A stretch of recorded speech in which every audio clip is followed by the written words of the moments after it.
Muy buenas tardes. En nombre de la Autoridad Nacional del Servicio Civil Servir, les damos las gracias por acompañarnos esta tarde en el webinar Los lineamientos de la negociación colectiva en el Estado, segunda edición. Hace un mes, en un espacio similar a este, hubo muchas consultas sobre el tema y en atención a sus inquietudes hemos preparado este nuevo webinar en el que conocerán más sobre los lineamientos para la implementación de la Ley 31188, Ley de Negociación Colectiva en el sector estatal. Como todos saben, estos lineamientos resultan de aplicación para las entidades públicas de los 3 niveles de gobierno, así como para el Poder Legislativo, el Poder Judicial, organismos a los que la Constitución confiere autonomía y demás entidades y organismos, proyectos y programas del Estado. Para dar inicio al webinar Los lineamientos de la negociación colectiva en el Estado, quiero presentarles a quienes nos acompañan en esta jornada. Está con nosotros Yaneiri Boyer Carrera, presidenta ejecutiva de la Autoridad Nacional del Servicio Civil Servir, y Bratzo Bartra Ibaceta, gerente de políticas de gestión del Servicio Civil de Servir. Para dar inicio a las presentaciones de esta jornada, Bratzo Bartra nos trae como presentación la negociación colectiva en el sector estatal, Ley 31188 y Decreto Supremo 0088-2022 PCM. Quiero presentarles un poco acerca de nuestro gerente de políticas. Él es abogado especialista en temas de mejora de la calidad regulatoria, simplificación administrativa, derecho administrativo y temas de transparencia y lucha contra la corrupción. Cuenta con amplia experiencia en el sector público, además ha trabajado en instituciones como la Presidencia del Consejo de Ministros, el Ministerio de Educación, la Contraloría General de la República, la Comisión de Alto Nivel Anticorrupción, el Ministerio del Interior y el Congreso de la República. Así que dejo con ustedes a Bratzo Bartra y recuerden que pueden ir dejándonos sus consultas en el chat, que luego de la presentación tendremos un espacio de diálogo en el que nuestro gerente de políticas responderá en vivo a todas sus consultas. Así que muy buenas tardes nuevamente, gracias por estar con nosotros y adelante con la presentación. Muy buenas tardes, muchas gracias Consuelo por el pase. Muy buenas tardes con todos, quien les habla es Bratzo Bartra, como ya se indicó. Trabajo en Servir como gerente de políticas y el día de hoy nuevamente vamos a estar presentando el tema de la negociación colectiva y sus lineamientos, debido a que en el primer webinar que tuvimos hace unas semanas atrás, como se señaló, la verdad que tuvo mucha acogida, ¿no? Y hemos recibido bastantes pedidos para que podamos conversar nuevamente sobre estos temas y de repente absorber la mayor cantidad de preguntas que se pueda. En ese sentido voy a pasar a compartir con ustedes la presentación para poder empezar a hablar. Consuelo, solamente para ver si todo está ok, ¿se puede ver la presentación y todo está en orden? Sí, vemos tu presentación. Ok, muchas gracias. Ahora Adelante. sí comenzamos entonces de lleno en el tema. Como ustedes saben, la ley 31188, la ley de negociación colectiva en el Estado, fue aprobada en el mes de abril del 2021. Esta ley es muy importante porque regula la negociación colectiva en el ámbito público del Estado, ¿no? Y es una ley que, como ustedes recordarán, se dio por insistencia del Congreso. Es decir, el Congreso, la entidad encargada, el poder del Estado encargado de emitir las leyes en nuestro país, remitió la autógrafa al Poder Ejecutivo y el Poder Ejecutivo la observó, ¿no? Y el Congreso tuvo a bien recurrir al mecanismo de la insistencia para poder aprobar. Y es en ese sentido que el 30 de abril del 2021 se aprueba, se publica en el Diario Oficial del Peruano, la Ley 31188, ¿no? Luego, esta ley fue sometida al Tribunal Constitucional. Hubo una interposición a través del propio Estado peruano, a través de su procurador, de un recurso de inconstitucionalidad, el cual fue declarado infundado en abril del mismo año, del año pasado. Y en ese sentido, la ley tiene actualmente plena vigencia. No llegaron los magistrados a obtener los votos necesarios para declarar su inconstitucionalidad, y en ese sentido tenemos una ley constitucional vigente, ¿no? Una vez que estas circunstancias se dieron, diversos organismos públicos, instituciones, también grupo de sindicatos, se dirigieron tanto a servir al Ministerio de Economía, a la PCM, Defensoría del Pueblo también, solicitando al Poder Ejecutivo que pudiera emitir una norma que pudiera aterrizar la ley señalada, ¿no? Llámese reglamento o lineamientos como es lo que hemos mencionado, porque se consideraba oportuno que a través de la potestad reglamentaria del Poder Ejecutivo, que demana tanto de la Constitución como la Ley Orgánica del Poder Ejecutivo, se pueda dar, yo diría, un poco más de aterrizaje para que se me pueda entender a esta norma. Esta ley, que plenamente constitucional, pues tenía algunos problemas al momento de su aplicación y necesitaba pues de un documento normativo adicional que permitiera que esta ley fuera aplicada de manera correcta. Es así que conjuntamente con estas entidades, PCM, Servir, que depende de la PCM, el Ministerio de Economía y Finanzas, se realizó una propuesta normativa que permitiera, más allá, como repito, de que se llame reglamento, lineamiento, pudiera tener una mejor aplicación la ley. Y obviamente se hizo un trabajo, digamos, conjunto, y más allá del trabajo que pudieran hacer estas instituciones, y ahora que estamos, digamos, está muy de moda la palabra OCDE, ¿no? Esta invitación que hizo OCDE al Perú para que forme parte de estos países que se encuentran agrupados, pues considerando dichas recomendaciones, es que sometimos este texto legal también a la opinión de las centrales sindicales más importantes de nuestro país, las tres centrales sindicales que tiene nuestro país, y que son las que actualmente se encuentran, por ejemplo, trabajando con la comisión negociadora de la negociación colectiva centralizada. Se encuentran ahorita en pleno trato directo. Y estas centrales sindicales opinaron, validaron, tuvimos un trabajo muy importante con ellas que nos permitió aterrizar aún más la ley, la 31888, para que se pueda dar, digamos, en todo su sentido la aplicación, para que las entidades sientan también el respaldo del Poder Ejecutivo, para que los sindicatos también sientan el respaldo de, en este caso, las centrales sindicales que participaron, y después de muchos años, yo recuerdo quizás 20 años, algunos sindicatos con los cuales nos hemos reunido señalan que son más, se vuelva a tener una negociación colectiva en la cual pues se vean temas presupuestales, ¿no?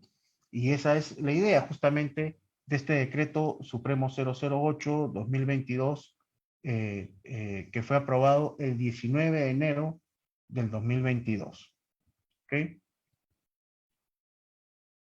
¿A quién o quiénes son los beneficiarios de esta ley 31888? ¿No? Primero, a nivel centralizado, alcanza a todos los trabajadores de las entidades públicas a la que hace mención el artículo 2 que establece la competencia. Muchos de ustedes me preguntan, doctor Bartra, ¿por qué se le está aplicando los beneficios, ¿no?, de esta negociación colectiva a personas que no están sindicalizadas? los lineamientos han querido de repente delimitar a los sindicatos o delimitar el ejercicio. Yo los invito, por favor, tanto a las entidades públicas, a los sindicales, a las federaciones, a las centrales, que revisen la ley. El artículo 5 de la ley textualmente establece que toda la población, todos los trabajadores públicos, en pocas palabras, para que se entienda bien, todos los trabajadores públicos del Estado, sin ninguna excepción, van a ser beneficiados de los acuerdos a los cuales se llegue a la negociación centralizada. ¿Ok? Y eso no porque los lineamientos lo hayan dicho o porque un informe técnico de Servir así lo señale. Lo señala textualmente el artículo 5 de la ley y los invito a que lo revisen. A nivel descentralizado, obviamente la negociación colectiva, que es el otro nivel, tiene efecto al ámbito sectorial, territorial o por entidad pública inclusive, o las que las organizaciones sindicales estimen por conveniente. Muchas veces también nos preguntan, ¿puedo hacer o se puede hacer una negociación colectiva descentralizada entre una institución, por ejemplo, Indecopi y el sindicato? La respuesta es sí. Sí se puede hacer una negociación colectiva entre Indecopi y su sindicato, ¿no?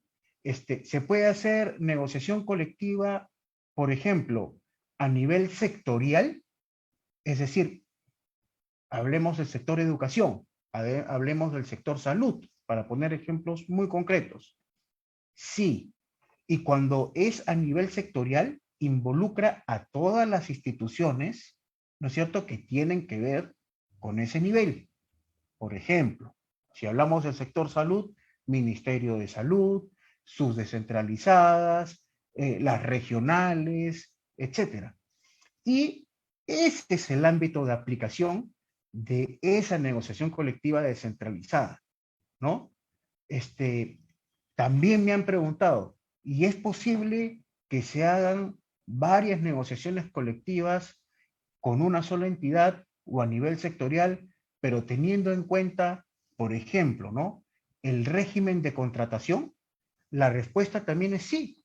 Puede ser, en el ejemplo que puse del Indecopi, ¿no?, que el Indecopi, imaginemos, tenga una población de régimen laboral que está constituida por personal de la 276, de la 728, carreras especiales, CAS, etc. Entonces puede ser que conforme a la voluntad de las partes, ¿no?, y al citado ámbito, exista un sindicato que agrupe a los trabajadores, por ejemplo, 276, del ámbito de la 276, y solamente el Indecopi negocia con ese sindicato. Negocia con el otro sindicato de la 728 y con el sindicato CAS, para poner un claro ejemplo.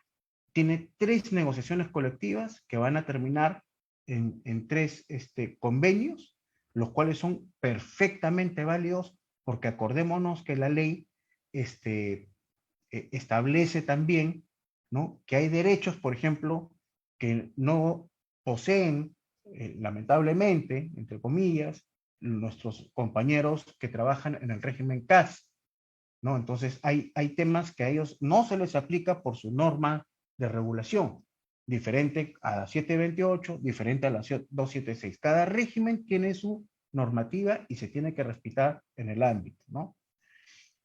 Asimismo, quiero decir que tampoco por un informe técnico de Servir, sino que la ley también así lo establece, para decirlo bien claro, en su artículo 17. ¿Qué dice el artículo 17 de la ley? El convenio colectivo incluye a los trabajadores por los cuales se negoció, es decir, a los trabajadores que actualmente están en la institución. Tanto el sindicato como todos los trabajadores de la institución se van a beneficiar, ¿no es cierto? Pero también señala, así como aquellos que se incorporen con posterioridad. sea, no solamente a los que actualmente están, sino que si yo opté por un beneficio que benefició a todos los trabajadores de la institución, a pesar de que solamente negoció el sindicato, y de acá a 6 meses se incorporan 50 trabajadores más a la institución, a esos 50 trabajadores que se han incorporado después, también les beneficia esas negociaciones que se han podido lograr con la finalidad de mejorar de repente las condiciones de trabajo de los servidores públicos. ¿A quienes está beneficiando esta norma? Por ejemplo, en el régimen laboral de la 276 tenemos una población de casi 170.000 con una tasa de sindicalización del 27%. A los 728 tenemos casi 96.000 con una tasa de sindicalización del 46%, y así sucesivamente como lo pueden seguir viendo en el cuadro para el caso de los CAS, para el caso de la gente que está bajo la ley de la 357, la ley de servicio civil. Para otros casos, en total actualmente somos más de 1,5 millones de servidores públicos con una tasa de sindicalización del 15%. El ámbito de aplicación. Ojo que esta norma, como lo mencioné al principio, solamente es de aplicación a los servidores y entidades del sector público. No es de aplicación para entidades del sector privado. Estas entidades tienen sus propias normas de negociación colectiva, ¿ok? Así ha sido la voluntad del legislador. Y asimismo, las empresas del Estado se rigen por un procedimiento establecido también en la Ley de Relaciones Colectivas de Trabajo, que es el Decreto Supremo 010/2003, en tanto que hay una diferencia entre los trabajadores del sector público y los trabajadores que están laborando en las empresas del Estado. Como ya lo dije, son 2 niveles de negociación, ¿no es cierto? La centralizada y la descentralizada. Lo que ha establecido sí los lineamientos es que en la centralizada se negocian las 3 confederaciones sindicales más representativas de los trabajadores del Estado a nivel nacional. Voy a tratar de ser lo más didáctico posible en esta explicación. De la explicación anterior, hace unas semanas atrás, me preguntaban, ¿y por qué 3? Son 3 las que existen. No hay 4, no hay 5, no hay 6. Y en su momento, cuando se dieron los lineamientos, se decidió incluir a las 3. Esa es la explicación. ¿Por qué no son 4? ¿Por qué no son 5? Son las 3 las que existen. Si en el futuro se conforma una confederación sindical adicional, bueno, lo veremos. En el momento están las principales confederaciones sindicales que hay en nuestro país.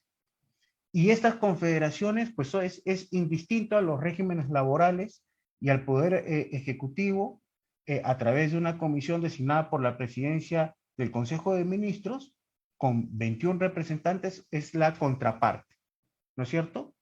Entonces, están las confederaciones y esta comisión del Poder Ejecutivo, conformada por 21 representantes, nombrada por la PCM.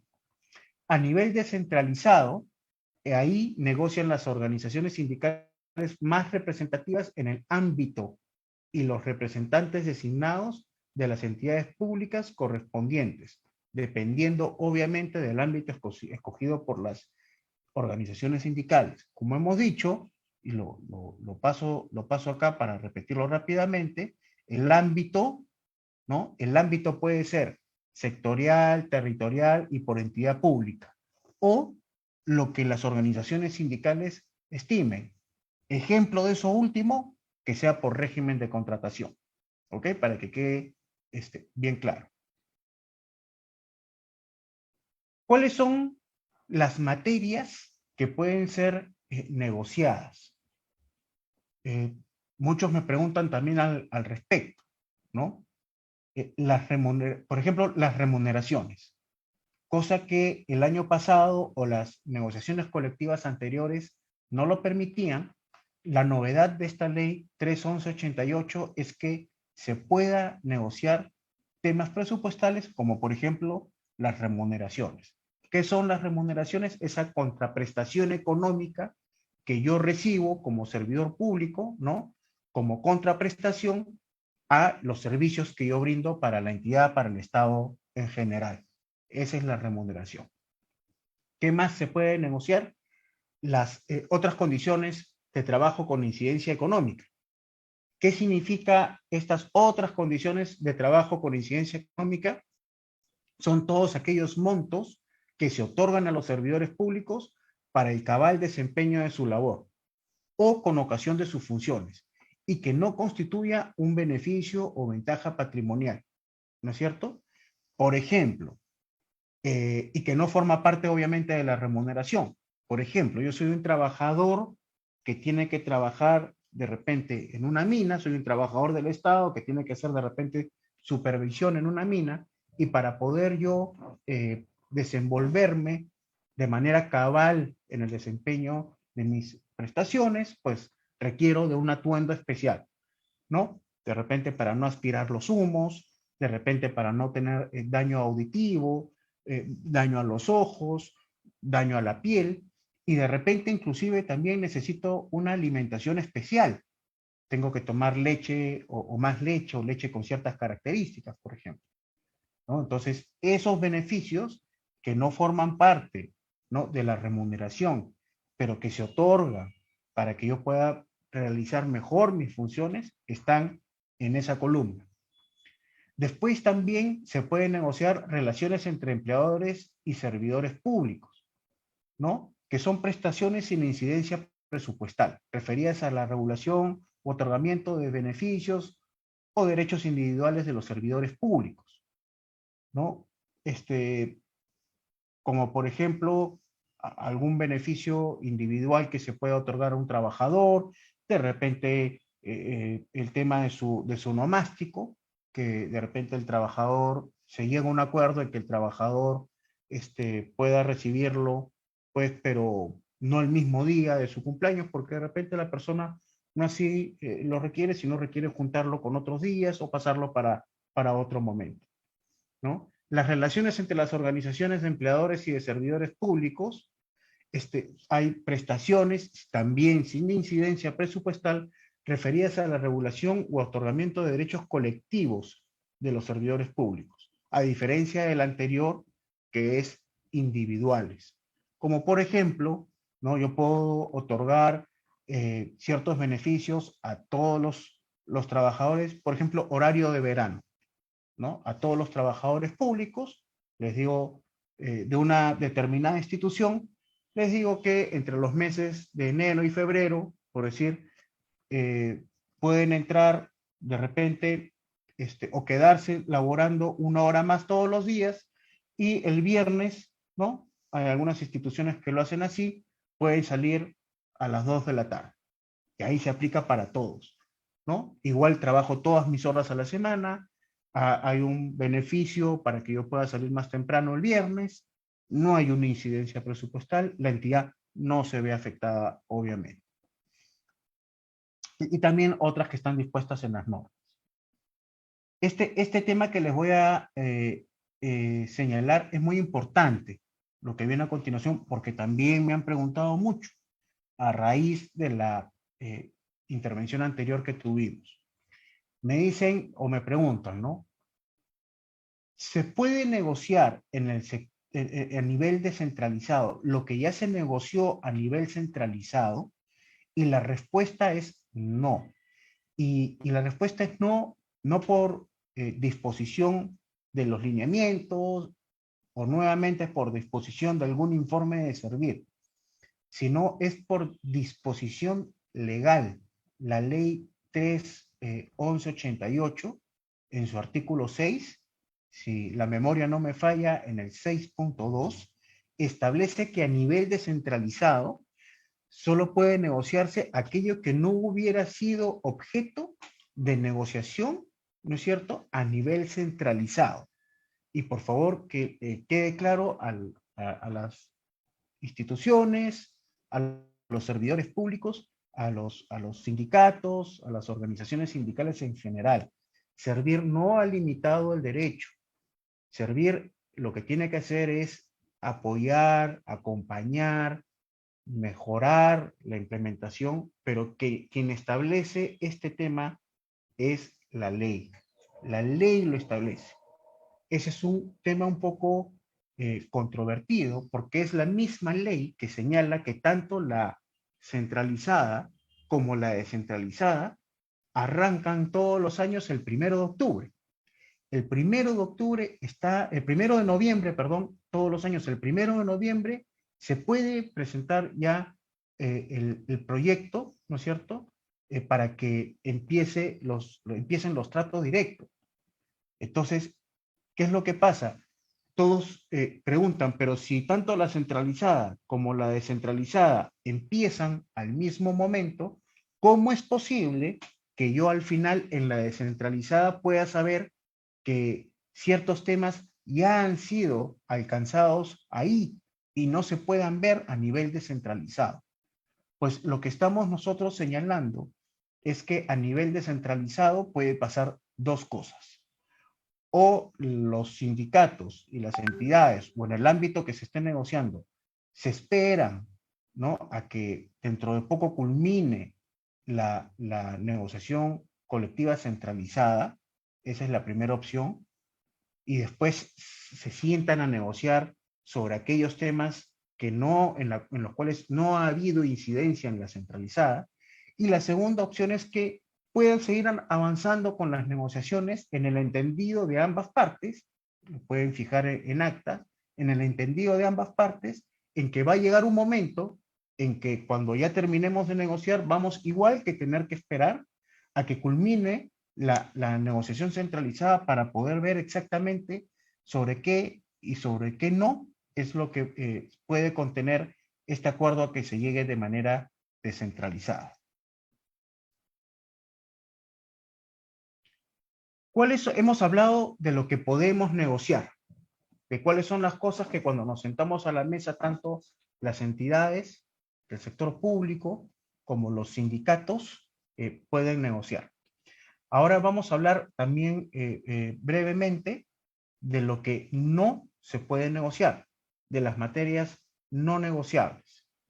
Las materias no negociables, por ejemplo, es la estructura de las entidades del sector público, ¿no? O sea, en pocas palabras, nadie puede decir y queremos, por ejemplo, que una entidad no tenga tal dirección general, o no tenga tal dirección de línea, o no tenga gerente X, o que se incluya una gerencia. Esos temas no son temas negociables, no son temas exigibles, son temas que están en mano de las entidades públicas.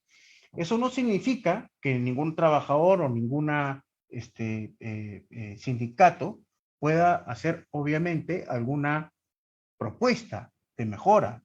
Por favor, que no se entienda eso. Lo que se señala es que eso no puede ser materia de acuerdo en una negociación colectiva, ¿no? Y de serlo, pues sería un acuerdo nulo.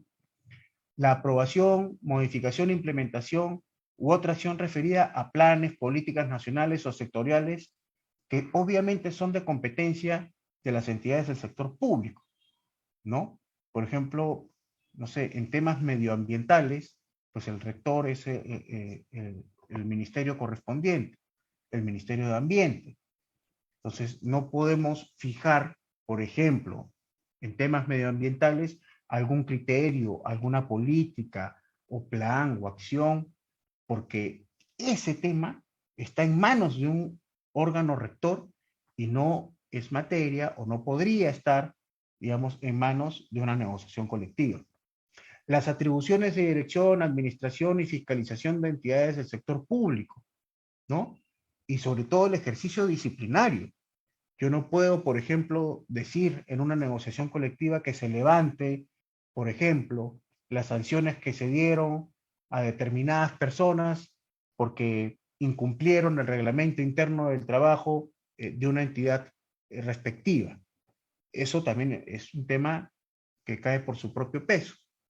la aplicación o interpretación de normas de orden público. Ese tema tampoco está considerado dentro de los temas que pueden ser materia de negociación colectiva. La regulación, condiciones de acceso, meritocracia, capacidad, progresión en la carrera, etcétera, que afecten o desnaturalicen los conceptos propios del régimen, de los regímenes laborales de contratación. Normalmente todos los regímenes laborales tienen normas de acceso, ¿no? Y eso no puede estar siendo materia de negociación colectiva. Yo he visto, a manera de ejemplo, algunos acuerdos, ¿no? Convenios colectivos en donde se señala que, por ejemplo, al fallecimiento de un servidor, la plaza podría ser ocupada, por ejemplo, por el hijo de ese servidor o por la hija de ese servidor. Ese acuerdo es nulo, no debió efectuarse. ¿Por qué? Porque en las carreras lo que impera es la meritocracia, la idoneidad. Si alguien ingresa, o si yo ingresé, ¿no es cierto?, a través de un concurso, pues la persona que me siga, que entre a mi puesto o al puesto señalado, pues tiene que ser por lo mismo. Los puestos no son heredables.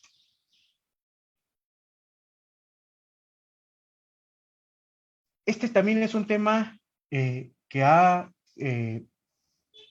significado que recibamos muchas consultas en la gerencia. Es un tema muy, muy importante, ¿no? La legitimidad para negociar. ¿Qué cosa es la legitimidad para negociar? Básicamente es quiénes se sientan en la mesa, ¿no? Por un lado nos queda claro que son los empleadores, ¿no? A nivel centralizado ya hemos explicado que son 21 personas quienes conforman esta comisión nombrada por la presidencia del Consejo de Ministros, ¿no? Y por el otro lado están las confederaciones más representativas de los servidores públicos a nivel nacional, indistintamente de sus regímenes laborales, ¿no?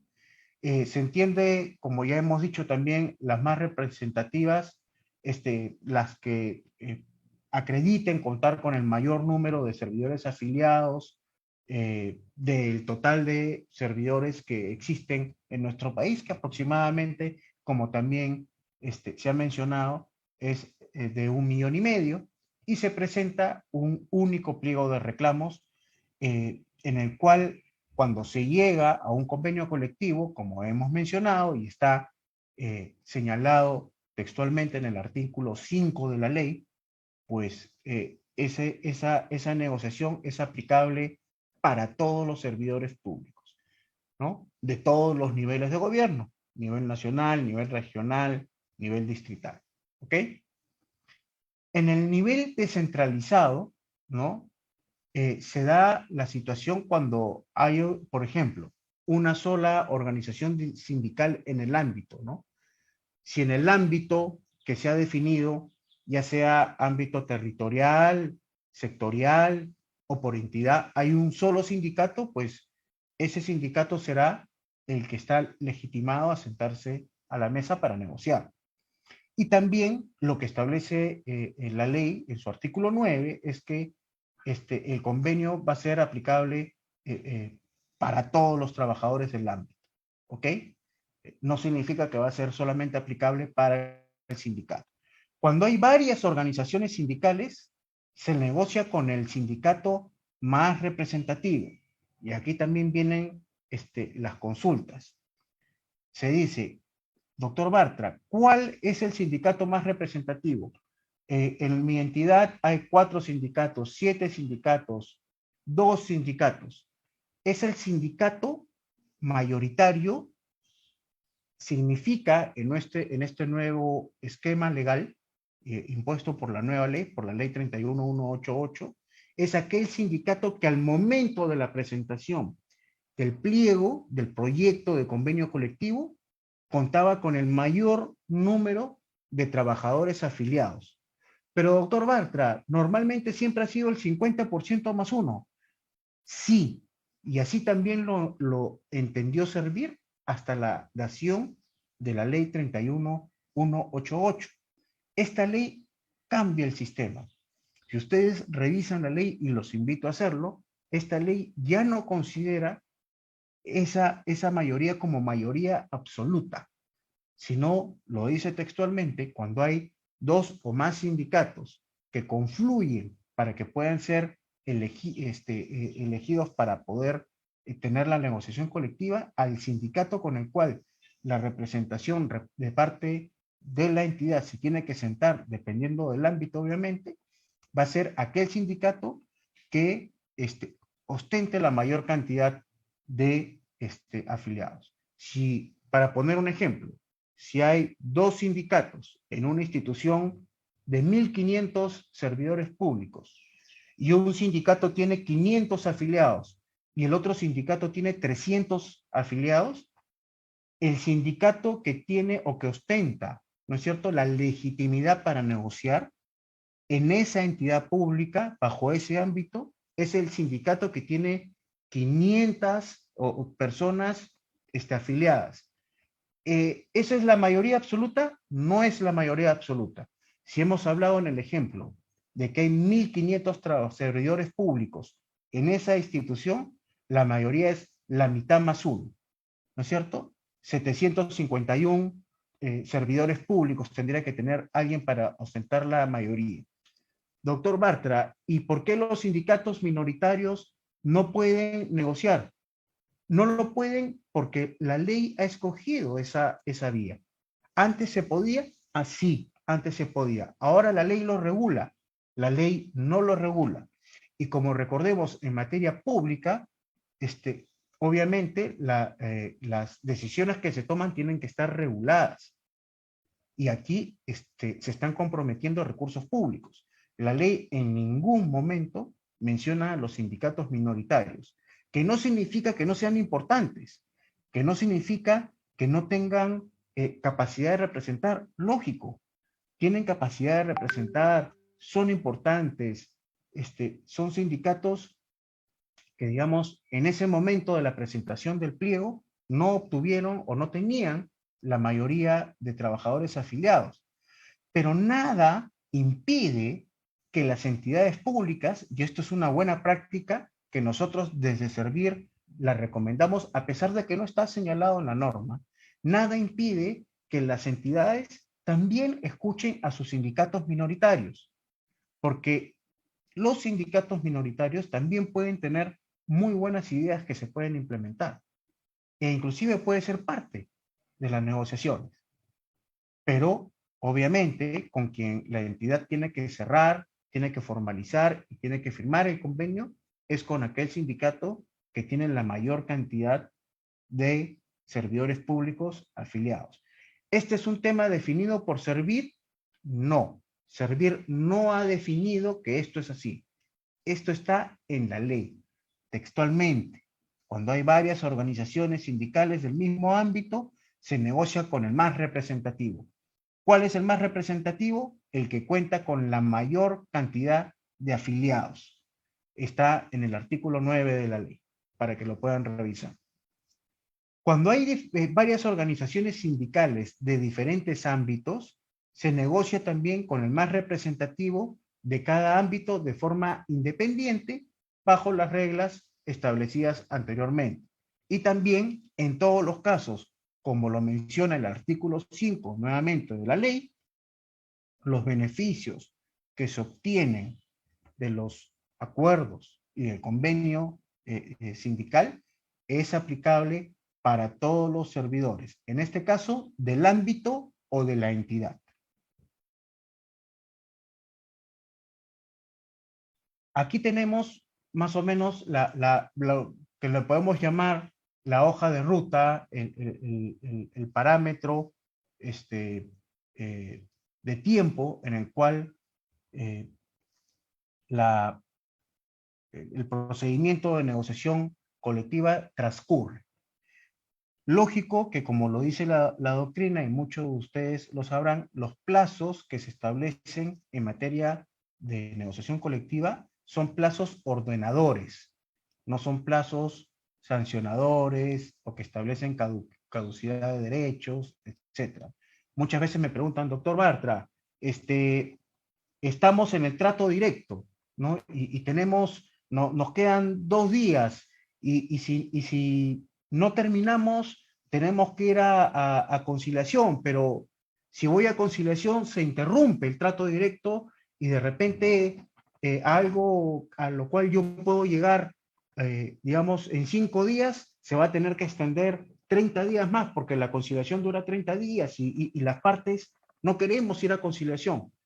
Necesitamos 3 días más para poder cerrar nuestro acuerdo. No hay ningún problema. Si las partes se ponen de acuerdo, no hay ningún problema. Se puede hacer. Pero lo que sí quería mencionarles es que este trámite que ustedes lo ven, perdón, este trámite que ustedes lo ven en pantalla, empieza obviamente con la presentación del proyecto del convenio colectivo, que como hemos dicho es a partir de, o fue a partir del 1 de noviembre del año pasado. El siguiente convenio colectivo o la negociación colectiva empezará el 1 de noviembre de este año, ¿no? Se presenta ante la PCM si es una centralizada, si es una descentralizada se presenta ante la entidad o entidades públicas, como lo he mencionado, según sea el ámbito elegido, y obviamente esta etapa ya terminó entre el año pasado y este año, el 30 de enero. O sea, hasta el 30 de enero hubo posibilidad de presentar este pliego o proyecto de convenio colectivo. Luego hay un periodo de revisión y observación, eso es un periodo muy, muy corto de 3 días, entre que se observa y se devuelve. Esto también es, digamos, es un tema, es ordenador, ¿no? Y hay que presentar, obviamente, la subsanación a las observaciones. Ahora, lo que señala los lineamientos es que se debe presentar la subsanación, ¿no es cierto? Si yo ya no presento nada, lo que se da es que se entiende que pues ya no hay presentación, ya no hay proyecto. Entonces se debe de presentar esa, esa, esas revisiones que se han efectuado, sin que ello implique que esto sea negativo o digamos, una carga para los sindicatos, ¿no? Obviamente las entidades públicas están en la capacidad de observar, pero, ¿no es cierto?, los sindicatos y las federaciones, las centrales también tienen que cumplir con el levantamiento de esas observaciones. Luego viene lo más importante, que es la etapa de trato directo, ¿no? Que inició el 31 de enero de este año, ¿no? 30 días de duración, todavía seguimos en la centralizada en trato directo, ya se instaló la comisión negociadora, ya se hicieron las notificaciones, etcétera. Si no se llega a un convenio colectivo se da o se configura el acta de no acuerdo, que es cuando termina este periodo de trato directo y no llegaron las partes a un acuerdo, ¿no? Que ahí viene la parte de conciliación, en donde pues el sindicato o la federación o la central solicita al Ministerio de Trabajo y Promoción del Empleo. Es ahí donde se lleva a cabo la conciliación. Hay 3 días para presentar esta conciliación desde suscrita el acta de no acuerdo, ¿no? Y luego, en caso que no se llegue a una conciliación, hay 30 días para solicitarlo desde suscrita el acta de no conciliación y la conciliación dura, o el arbitraje dura, perdón, 45 días. Entonces, ese es todo el camino, como ustedes lo pueden ver de manera gráfica, de lo que debería ser el procedimiento de negociación colectiva.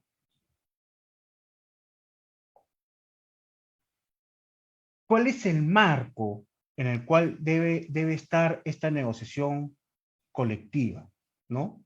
Básicamente son los principios de previsión y provisión presupuestal. La previsión y provisión presupuestal es uno de los supuestos, está en la parte de los principios de la ley 31888, porque si no hay presupuesto para poder negociar, pues no se puede quedar con alguien, ¿no es cierto?, lo que no se puede cumplir. Es como si, para poner un ejemplo, ¿no? Yo, si gano, por decir, 3.000 soles mensuales, ¿no? Y me quiero hacer un préstamo para comprarme un carro último modelo de una marca determinada que vale 30.000, ¿no? Y me hago el préstamo, pero ya desde que me estoy haciendo el préstamo, sé que yo no voy a cumplir, no voy a poder cumplir, porque yo gano 30.000 soles mensuales, 3.000 soles mensuales, y ese carro cuesta 30.000 dólares. Yo no voy a poder cumplir con lo que gano, ¿no es cierto? Igual es en la negociación colectiva. Nos sentamos a negociar en el marco de un informe de estado situacional, ustedes lo pueden revisar ahí en la diapositiva, emitido por el Ministerio de Economía y Finanzas, y un informe de garantía de viabilidad presupuestal.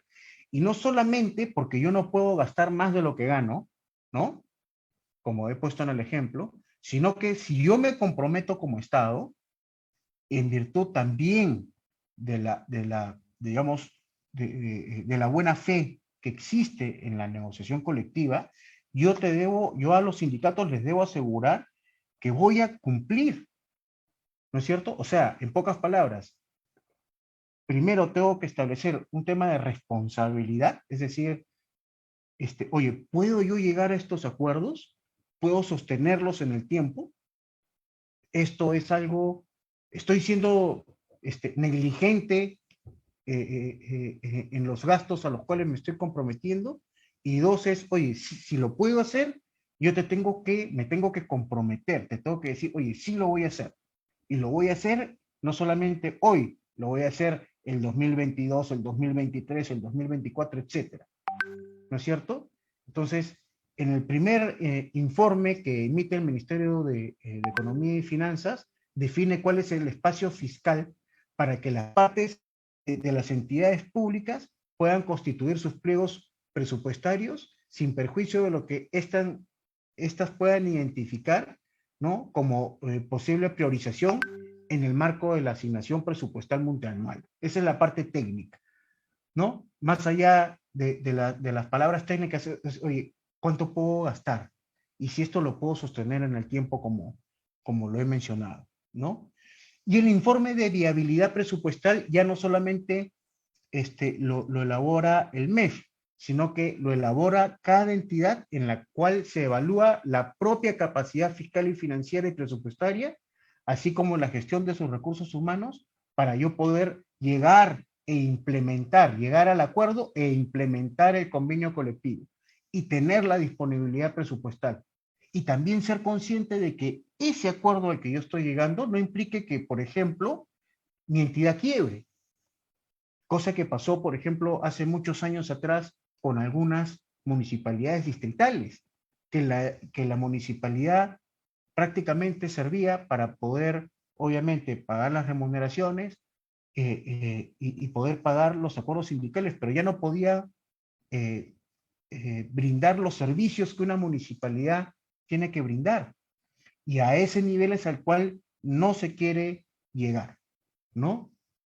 Negociación colectiva, totalmente de acuerdo, bajo estos paraguas de este principio de previsión y provisión presupuestal, no solamente para proteger los servicios públicos que el Estado necesita brindar, ¿no?, sino también para proteger y cumplir con las obligaciones a las cuales se llegan en estos acuerdos sindicales con los servidores públicos y con los centrales, federaciones o sindicatos.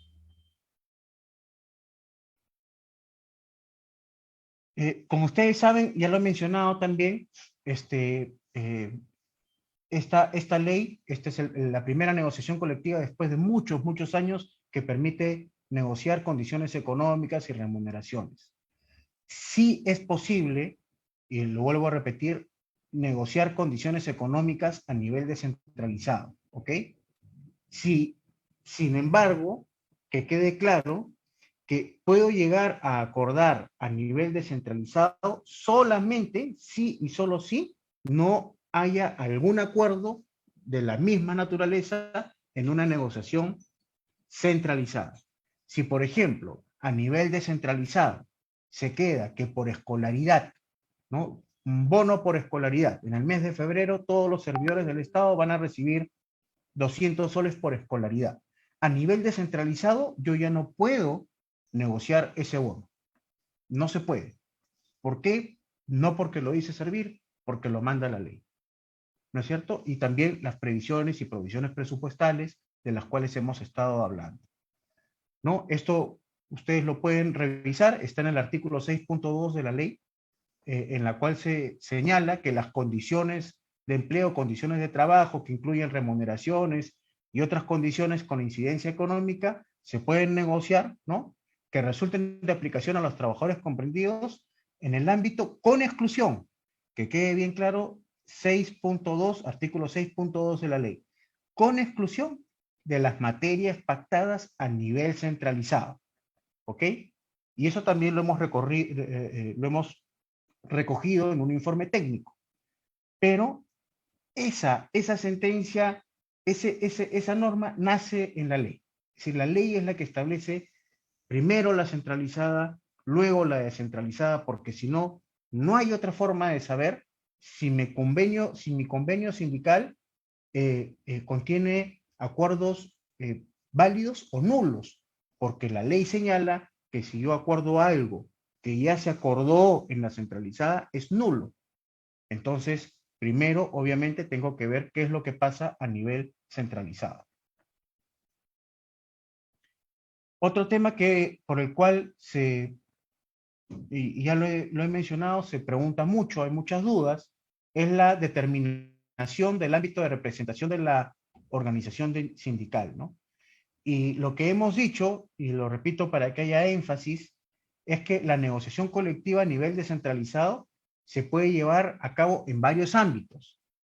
Por entidad pública, una entidad, un sindicato, una entidad, cuando hay dos sindicatos, se ve cuál es el sindicato que más afiliados tiene, o sectorial, es decir, sector salud, sector educación, ¿no? O por el ámbito de la organización, el ámbito, digamos, territorial, por ejemplo, o hemos dicho también, como lo establece la ley, que la organización sindical pues esté legitimada para negociar, como hemos visto que si lo estima conveniente, una entidad puede tener un sindicato para negociar temas referidos a la 276, a la 728 o al régimen CAS.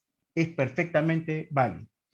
Y eso es de común acuerdo entre las entidades sindicales y las entidades públicas, ¿no?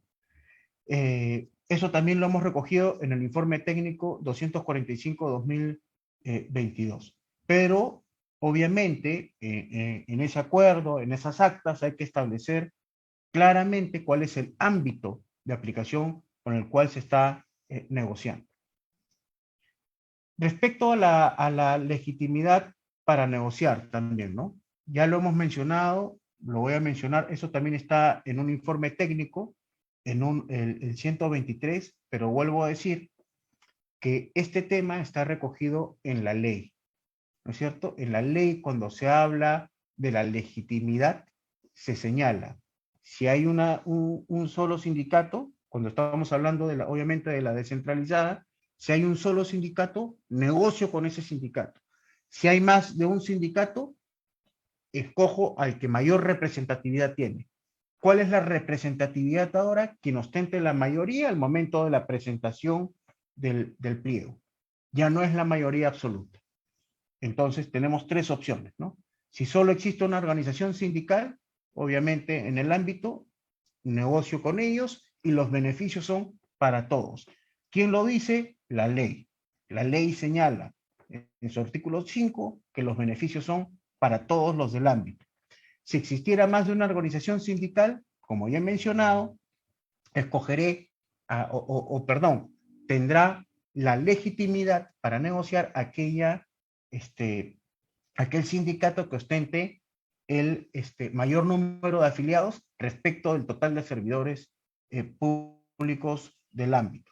En caso existieran varias organizaciones sindicales pertenecientes a distintos ámbitos. Por ejemplo, un sindicato de servidores que están o se rigen bajo la 276, otro que se rige bajo el 728 y otro AECAS, corresponde a la entidad negociar independientemente con el sindicato de mayor representatividad de cada uno de dichos ámbitos, es decir, 276, 728, CAS, los cuales se identifican conforme a lo que se ha establecido anteriormente.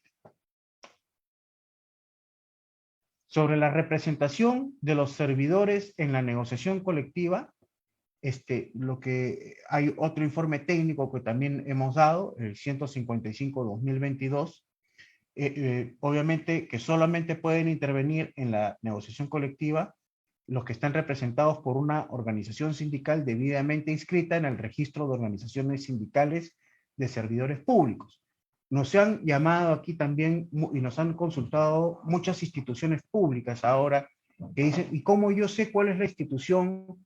Si está realmente bien conformada, ustedes se pueden pedir la información al registro de organizaciones sindicales de servidores públicos del Ministerio de Trabajo y ellos están en la obligación de responderles. Ojo, ese registro no tiene información actualizada de cuántos servidores públicos conforman ese sindicato, esa confederación o esa central.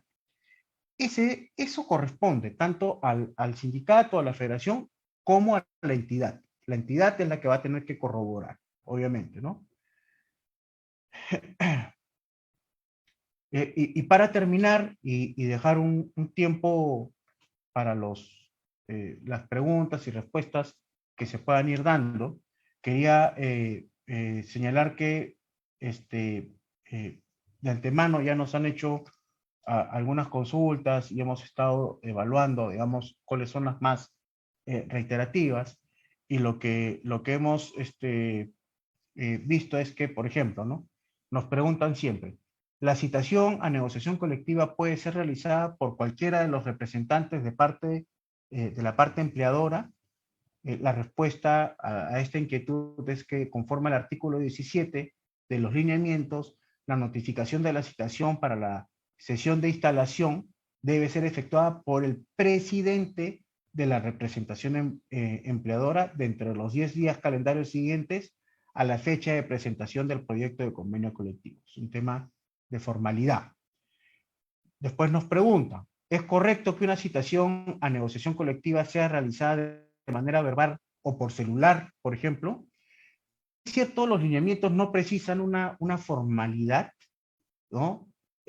Lo que nosotros creemos de ese servir es que la citación debe efectuarse por un documento que se acredite, que acredite de forma indubitable y que permita establecer la recepción, ¿no? Por parte de la representación de los servidores.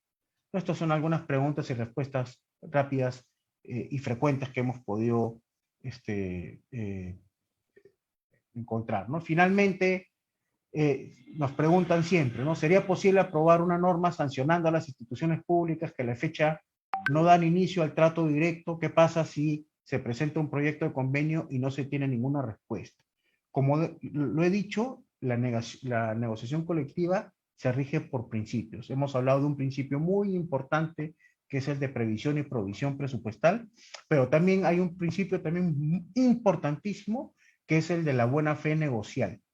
La negociación colectiva, tanto para la parte de las instituciones públicas como para la parte de los servidores públicos, tiene que ser utilizada de buena fe para mejorar la situación de repente de los servidores, con beneficios económicos y, como hemos visto, de repente algunas consideraciones no económicas para mejorar las condiciones de los servicios.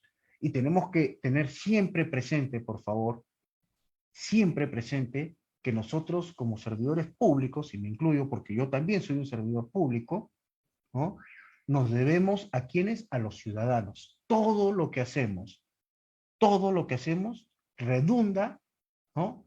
Positiva o negativamente en favor, ¿no es cierto?, o en desmedro de la ciudadanía.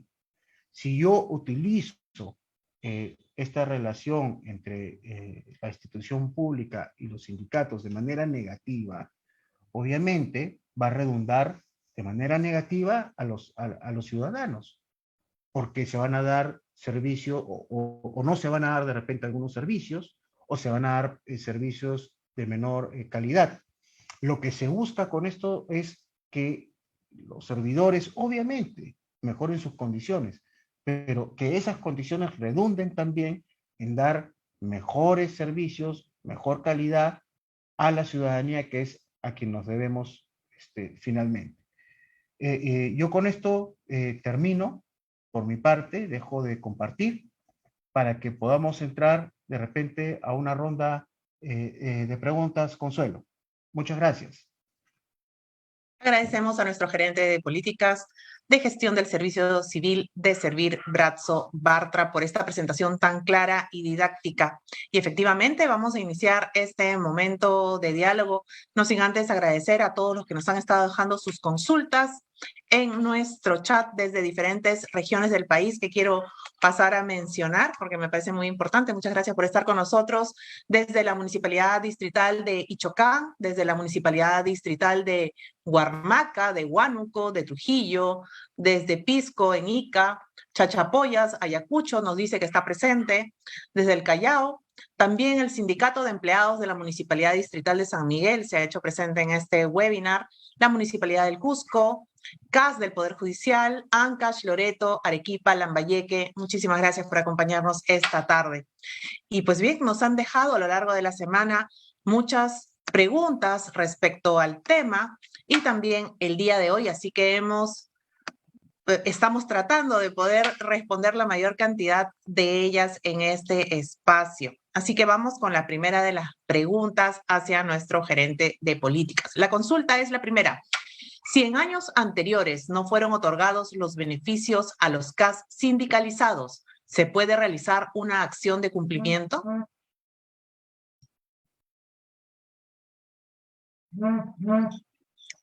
Tu micrófono.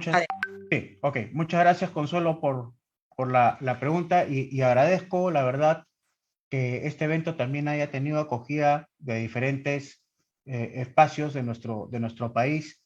Un saludo, la verdad, a todas las regiones, a todos los distritos que nos están ahora siguiendo con la transmisión, y encantado de poder apoyar en algo pues con este taller, con este webinar. Para responder la pregunta, claro, los convenios colectivos, y eso está reconocido en nuestra Constitución, tienen carácter vinculante. Es una obligación, ¿no es cierto? Hay una parte que recibe beneficios, hay otra parte que se encuentra obligada a otorgarlos, a reconocerlos, ¿no? En ese sentido, sí, las entidades están obligadas a dar cumplimiento a los convenios colectivos de manera obligatoria en los términos en los que, y ojo con lo que voy a señalar, en los términos en que los convenios han sido acordados, ¿no? Digamos, por eso la voluntad de las partes importa mucho en estas relaciones, ¿no? Y obviamente, si es que la entidad no cumple con las obligaciones a las cuales ha arribado en un convenio colectivo, pues está, para decirlo coloquialmente, está en falta, ¿no? Y los sindicatos o los trabajadores en general tienen derecho a solicitar en las vías correspondientes que se dé cumplimiento, por ejemplo, de manera judicial. Gracias. Listo, tenemos otra consulta más. Nos consultan, ¿los acuerdos de negociación colectiva son de aplicación solo para los sindicalizados? Esa es una pregunta muy importante y sobre todo, Consuelo, y a quienes nos están escuchando, he tratado de tener una incidencia, digamos, recurrente durante mi exposición. Y es que la propia ley 31188, la ley de negociación colectiva, establece en su artículo 5, ¿no?, que todos los acuerdos a los cuales se lleguen en un convenio colectivo son aplicados no solo a los trabajadores sindicalizados, sino a todos los trabajadores. Y voy a ser bien claro, si en la negociación centralizada, por ejemplo, se llegan a acuerdos y se logran algunos beneficios para todos digamos, los sindicatos o las centrales sindicales logran beneficios en pro digamos, de sus asociados, no solamente es para los que están sindicalizados, sino es para todos los trabajadores del Estado en la centralizada. Y en la descentralizada es de acuerdo al ámbito, ¿no? Si hay como hemos dicho, y para no demorarnos mucho y poder responder más preguntas, si es, por ejemplo, una entidad y un sindicato, lo que logre ese sindicato va a ser, digamos, en pro de todos los trabajadores de esa institución. Muchas gracias. Tenemos una consulta más de César Enrique Descalzi Salas. Él consulta, ¿la citación a negociación colectiva puede ser realizada por cualquiera de los representantes de la parte empleadora? Y también nos dejó una consulta más. ¿Es correcto que una citación a negociación colectiva sea realizada de manera verbal o por celular? Ahí es muy importante. Si bien hemos dicho que los plazos y las formalidades en temas de negociación colectiva son ordenadores, sí creemos que hay ciertas instancias en donde la formalidad es necesaria para que después justamente no se generen problemas. Y lo que señala el artículo 17, si la memoria no me falla, de los lineamientos, es que para la instalación de la comisión negociadora, no se debe, la debe realizar, la debe efectuar el presidente de la representación empleadora dentro de un plazo de 10 días de presentado el proyecto de convenio colectivo. Y respecto a si lo debe hacer de manera verbal o por celular o por otro medio, lo que desde Servir señalamos es que esto se debe hacer, digamos, de una manera que después se pueda demostrar de manera indubitable, fehaciente, que así se ha hecho. Entonces nosotros señalamos que debe hacerse, como siempre, de manera escrita y con el cargo correspondiente para que después se pueda demostrar que ello ha ocurrido y cuando haya la necesidad de, ya sea en conciliación o cuando si es que se va hasta arbitraje o en el Poder Judicial, pues se pueda demostrar que eso se ha efectuado. Gracias. Gracias. Desde ICA, José Alfredo Fernández Puray. Consulta, ¿qué pasa si uno presenta la negociación colectiva y no tiene alguna respuesta de la entidad? ¿Cómo se actúa? Sí, es muy interesante esa pregunta, la verdad, ¿no? Como hemos dicho, uno de los principios en los cuales se mueve, ¿no es cierto?, las negociaciones colectivas en el país y está tipificado, señalado en la ley, es el principio de la buena fe negocial entre las partes. Ya hemos dicho que la negociación colectiva no puede ser utilizada, digamos, para más allá de lo que debe ser otorgar a los trabajadores, a los servidores públicos, mejor dicho, los beneficios que dentro del marco de la previsión y provisión presupuestal se puedan otorgar. Obviamente, cuando esta situación no se da y a pesar de que de repente el sindicato, la federación ha presentado su pliego, su proyecto y no se le hace caso, no se le cita, etcétera, etcétera, tienen la posibilidad de recurrir a las instancias correspondientes, llámese instancia judicial, por ejemplo, ¿no? Para poder que se le atienda el trámite de la negociación colectiva y sin perjuicio de presentar, nosotros en Servir tenemos una oficina de supervisión de la Gerencia de Desarrollo del Sistema de los Recursos Humanos para que se puedan hacer las revisiones y la supervisión del mismo. Muchas gracias. Jorge González Suárez nos ha dejado también una consulta.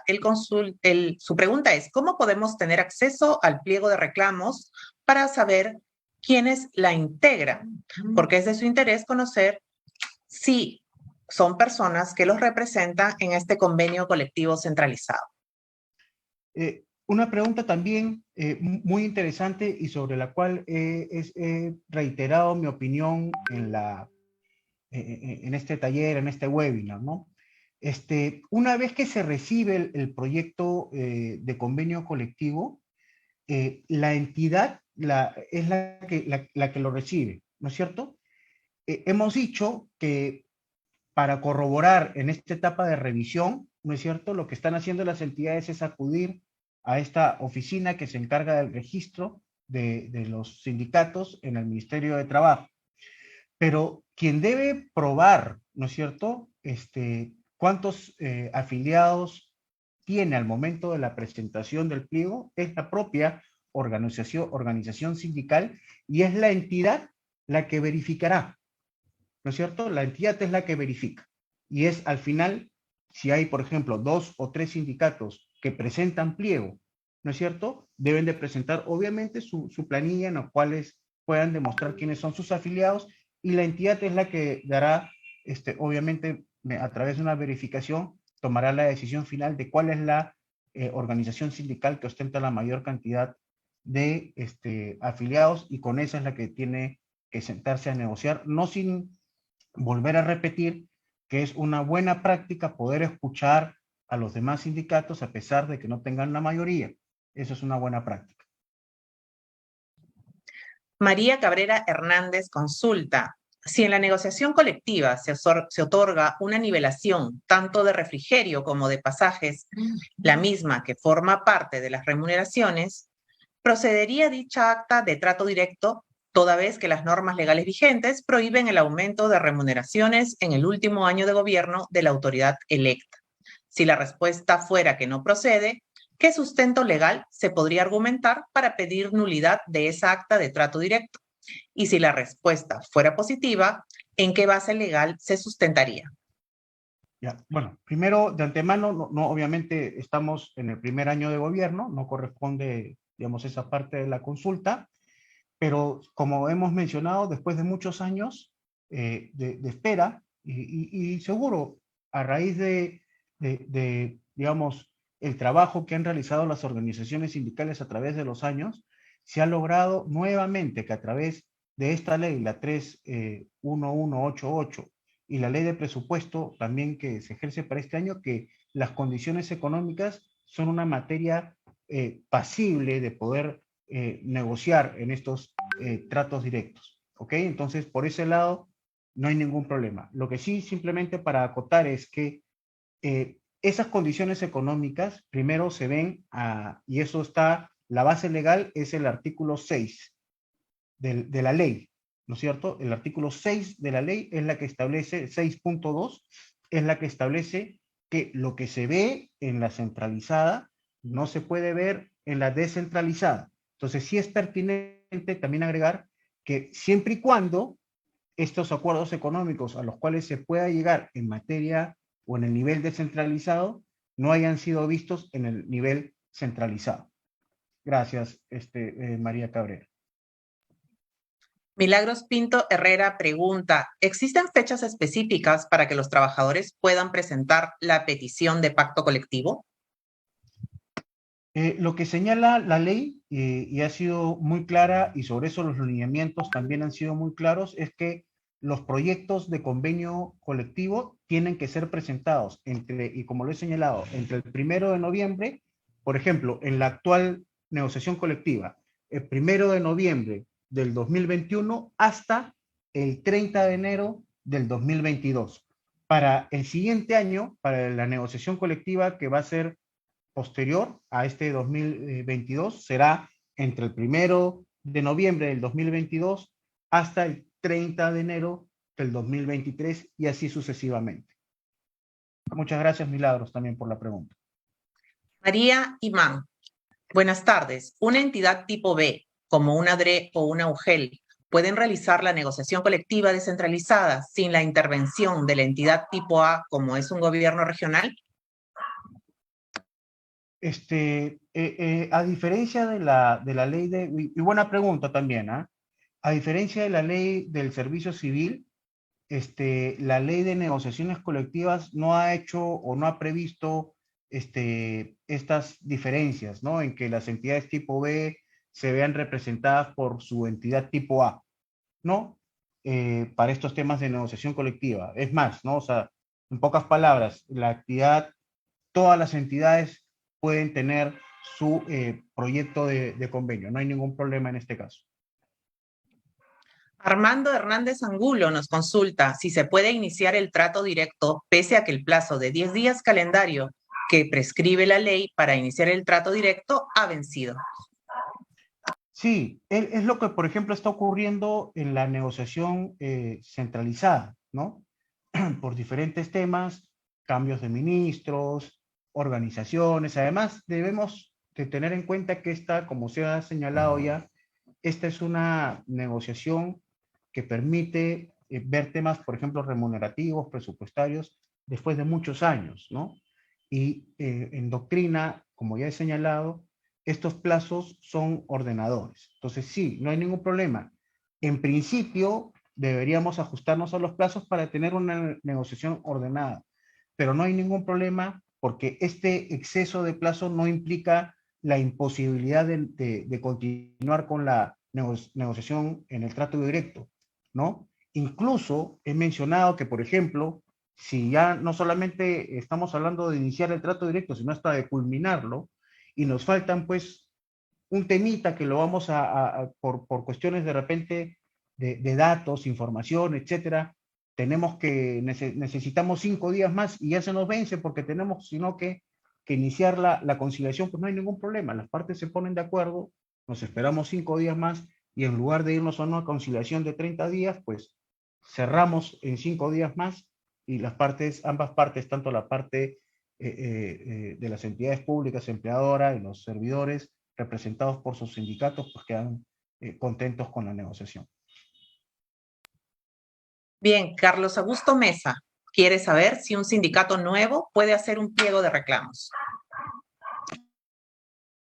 No hay una cantidad mínima de tiempo para la existencia de un sindicato, ¿no? Lo que sí tenemos que recordar es que a ver, hay unas fechas máximas y mínimas que hemos hablado, ¿no? Del 1 de noviembre al 30 de enero, para que quede clarísimo, ¿no? Y en la fecha en que se interpone el proyecto, ahí tenemos que tomar la foto, para que se me entienda.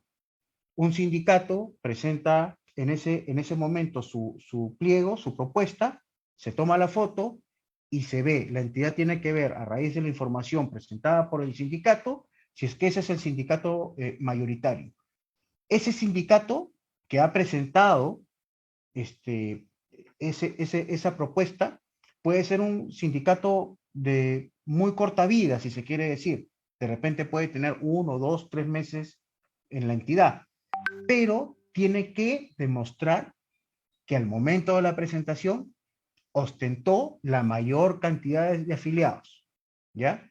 Y esa condición es al momento de que se presente el pliego. Lo que pase después, ya la ley ha señalado que obviamente no viene al caso analizarlo.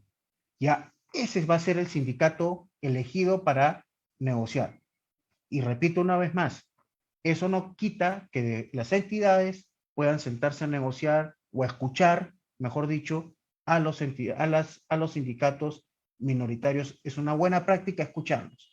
Firmará el acuerdo, firmará o llegará a conciliación con el sindicato mayoritario, que es el legitimado, pero puede sentarse a escuchar a los demás sindicatos. Muchas gracias. Bien, Andrés Alberto Gavidia Estrada consulta si se puede negociar materia económica sin un informe presupuestal favorable. Ahí, Andrés, y esto que sirva para, digamos, todos quienes estamos conectados en este momento, la respuesta es no. Justamente, como hemos dicho, uno de los principios establecidos en la ley es el principio de previsión y provisión presupuestal, y hemos hablado de dos informes, un informe que lo presenta el MEF y otro informe que lo presenta la entidad para ver la previsión presupuestal, porque como hemos dicho, no solamente la negociación colectiva pues tiene que ser, digamos, ordenada, sino que también por el otro lado tenemos que asegurarle a los servidores públicos que las instituciones van a cumplir. Y en ese sentido no es posible pactar en materia económica sin contar con este informe de estado situacional del MEF, ¿no? Es un requisito indispensable para poder empezar la negociación. Karen Lady consulta si en una organización se encuentran dos regímenes laborales, ejemplo, 276 y CAS, ¿los acuerdos que se lleven por los pactos colectivos son para ambos regímenes? La respuesta es sí, ¿no? Como hemos dicho, la ley señala en su artículo 5 que en el ámbito de negociación, sea centralizado o descentralizado, en el primero afecta a todos los trabajadores del Estado o beneficia a todos los trabajadores o servidores públicos y en el segundo a los servidores del ámbito, ¿no? En este caso también. Ahora, recordemos que cada régimen laboral, 276, CAS, Ley del Servicio Civil, 728, ¿no? Tiene pues su regulación, ¿no? Y en ese caso habrá delimitaciones para cada régimen, que es lo adecuado, ¿no? Pero la respuesta es sí, es para todos los trabajadores. A ver, Herbert Milla dice, muy buenas tardes. Hay negociaciones colectivas que condicionan los beneficios colectivos, la misma que está estipulada en actas aprobadas y firmadas entre la institución y el sindicato, donde acuerdan que los beneficios son aplicables para todos los trabajadores vigentes al 31 de diciembre del 2020 y afiliados. ¿Esto es correcto y válido? Muchas gracias por tu pregunta, Ever. Es una pregunta muy técnica y muy directa. Y yo también voy a tratar de ser directo en la respuesta, ¿no? Hemos señalado que el convenio colectivo, ¿no? Se forja primero de un principio de buena fe negocial, ¿ok? Que tiene que ser, obviamente, pues, respetando principios presupuestales, dando mejoras para para los servidores públicos y que redunden, ¿no? En los servicios que como servidores prestamos a la ciudadanía. Pero también es cierto que estos convenios colectivos tienen fuerza de ley entre las partes. Es como que, pues yo no, o sea, tiene un revestimiento especial y las normas que lo regulan, pues no son normas que se puedan limitar, ¿no es cierto? Al contrario, lo que establece la ley, más bien, en su artículo 5, es que, por ejemplo, no solamente beneficia a los afiliados o miembros del sindicato, sino que beneficia a todos los servidores públicos. Ese es el nuevo sentir que está implantado en esta ley. Y así como se señala que es para todos los servidores públicos, lo que la ley señala, ¿no es cierto? Es que también se aplique a todos los trabajadores que se incorporen con posterioridad dentro de su ámbito. No hay norma o no hay acuerdo válido entre las partes que pueda limitar esto. Yo no puedo limitar por convenio colectivo que solamente se va a aplicar a los servidores afiliados al sindicato o solamente se va a aplicar a los servidores que está especificado de tal a tal fecha. Lo establece tanto la ley como los lineamientos. Los lineamientos en el artículo 17.1, si la memoria no me falla. Listo, y la última consulta de esta tarde, Gladys Córdoba nos consulta si el jefe de recursos humanos de un gobierno local puede ser miembro o directivo de un sindicato, teniendo en cuenta sus funciones laborales son de acuerdo a normas establecidas por el Estado y de la otra parte el sindicato que tiene sus propias directivas. Es decir, se entendería como juez y parte. Muchas gracias, Gladys, porque estas preguntas, esta casuística, y siendo ya la última respuesta de la tarde, agradezco a todos por haber, digamos, colaborado con enriquecer aún más esta charla y ayudarnos a nosotros también. La casuística en materia de negociación colectiva es realmente enriquecedora. Para responderte, al tener el cargo de jefe de recursos humanos, la condición de directivo, ¿no? Es un cargo que tiene esa condición y considerando, ¿no? Que el personal de dirección no, por disposición de la propia Constitución, no tiene o no goza de este derecho de sindicación, dicha persona, o sea, el jefe de recursos humanos, no puede ser miembro de un sindicato, ¿no? Y si lo estuviese antes de haber sido de repente nombrado y de repente el día de mañana se le nombró, pues tiene que suspender su afiliación en tanto ejerza el cargo. Muchas gracias, Gladys, por tu pregunta y te doy el pase para continuar Consuelo. Pues bien, agradecemos a Bratzo Bartra Ibaceta, gerente de políticas de gestión del Servicio Civil de Servir, quien tuvo a su cargo la presentación negociación colectiva en el sector estatal, Ley 3.1188 y Decreto Supremo 008-2022 de la PCM. Y ahora, para dar las palabras de cierre, se encuentra con nosotros la presidenta ejecutiva de Servir, Yaneiri Boyer Carrera, a quien cedo el uso de la palabra. Adelante, por favor. Gracias, Consuelo. Muy buenas tardes a todos y todas. Quiero agradecer en primer lugar a quienes están en este espacio por escucharnos, por seguirnos, por estar atentos y atentas a este webinar. Agradecerle al gerente de políticas, a Bratzo, que está haciendo un claro ejercicio de docencia y de explicación de lo que hacemos. Creo que este tipo de espacios son muy importantes porque de esa forma podemos dar a conocer lo que vamos haciendo. Los lineamientos de negociación colectiva en el sector público fue un esfuerzo conjunto entre el Ministerio de Economía y Finanzas, la Presidencia del Consejo de Ministros y Servir, y que fue debatido con los representantes de las centrales sindicales. Y ese fue el producto, y ahora creo que es importante poder difundir sus contenidos y poder explicar y poder atender a cada una de las dudas que ustedes puedan tener. Desde Servir estamos totalmente comprometidos y comprometidas con poder seguir en esta línea de acercamiento con los servidores y servidoras, con las entidades públicas, tanto de nivel central como de nivel descentralizado, con gobiernos regionales, gobiernos locales, de poder acercarnos más a los servidores y servidoras, de poder promover la defensa de sus derechos, así como la adecuada gestión de las entidades públicas. En ese sentido, seguimos renovando nuestro compromiso de poder seguir explicando lo que hacemos, de poder seguir cambiando y acercándonos más a todas las entidades públicas de los 3 niveles de gobierno. Por ello, les agradecemos y estén atentos y atentas a los siguientes webinars que seguiremos promoviendo para ustedes y para poder atender a todas las dudas, inquietudes o comentarios que puedan tener sobre el trabajo que hacemos. Muchísimas gracias, que estén muy bien, sigamos cuidándonos, nos vemos en otra oportunidad. Le agradecemos a Yaneiri Boyer Carrera, presidenta ejecutiva de Servir, por sus palabras.